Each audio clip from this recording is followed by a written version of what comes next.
Well, it looks like doom and gloom for the Marvel Cinematic Universe. They tapped out. It's over. Marvel Cinematic Universe, it's over, guys. Good knowing ya. You failed. Later. I don't have a theme song, so this is a placeholder. So before I start this episode of Ask Armin Some BS, let me just mention one of our many friends here on the internet, which is Comic Bento. I'm going to put their thing right here. What it is an actual great service. For about $18 a month, you get between $45 and $90 worth of comics shipped to you. It's one of these crates that they have. So you guys can check that out in the description down below. And, you know, if you sign up, let me know if you like what you're getting. And I'll put my video about it somewhere around here so you guys can check it out. So with that out of the way, let's get into it. Is Ant-Man a failure? If you go to many websites, you're going to see that yes, it is. Apparently it's the end of the Marvel Cinematic Universe. It's not doing great. It's this and that. It's not doing Avengers numbers. Which, of course, it's not doing Avengers numbers, guys. Of course it's not.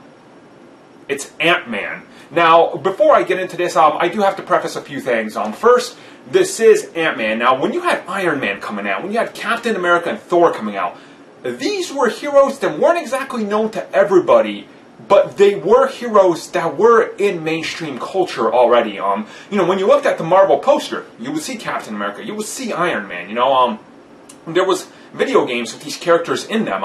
Iron Man vs. Exo Manowar was a game that, one of my first exposures to Iron Man, so, you know, I already knew about him. You know, Iron Man was already, had an animated series. Captain America had a few animated series. This is Ant-Man.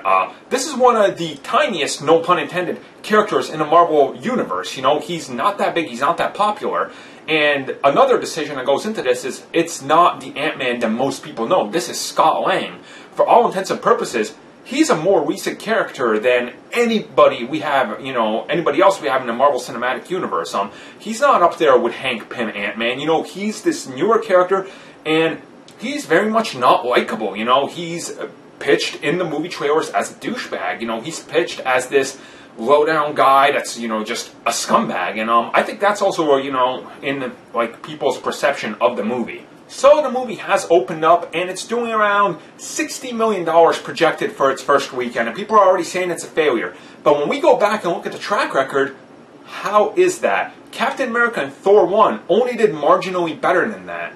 And then let's not forget that the budget for Ant-Man was $130 million, which it's probably going to make internationally and in the US in its first opening weekend, which is automatically a huge success. Now, if we're going to compare the movie with something like, let's say, Avengers Age of Ultron, which has probably made more than Ant-Man is going to make in its entire theatrical run in 1 week, then yeah, it's a failure. But then again, you do have to look at this as Marvel's way of doing things. Not everything can be up, you know, one-upping one another. When you look at this, what they essentially did here was scale the Marvel Universe back all the way to the beginning. What I mean by that is, there's not a whole lot here, you know, to make you say, oh, Avengers, Avengers, Avengers. I mean, when you look at the trailer, the biggest thing they gave away in the trailer was the appearance of the Falcon. Much like the Incredible Hulk, for those trailers and TV spots gave away that Tony Stark was in it.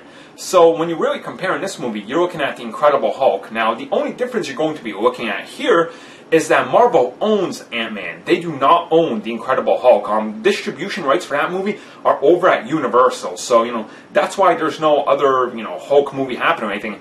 Marvel has said that they would like to, but contractual problems with Universal. So where does this leave Ant-Man? Well, personally to me, and this is what I'm thinking, the movie is probably going to finish around 400 million worldwide, maybe 500 tops if it's really lucky. And is that a loss? Hell no, it's not. If the movie does 250 million, that's a win. That's a huge win for such a, you know, small-time hero that's not really known to the people. If it does, you know, the huge 450 million, that's a win. They'll probably announce a sequel somewhere down the line. But so far, the way I'm looking at it is Ant-Man was a one and done. He's established. They can get him to, you know, Civil War. They can get him to Avengers Infinity War. They can evolve him into Giant Man and use him for set pieces, much like they do the Incredible Hulk. But he's probably going to stay around in that area, unless the movie is a huge success. And to really kind of tie everything back around, this is exactly what happened with Guardians of the Galaxy. That was supposed to be a one and done because they thought it wasn't going to be good. When they thought it was going to be small and then they were going to build up to, you know, Thanos. Well, look at how crazy and good the movie did, you know, in reviews, how crazy good it did at the box office. 2 weeks later, San Diego Comic-Con, Chris Pratt, you know, James Gunn show up and go, we're doing it, here's the date.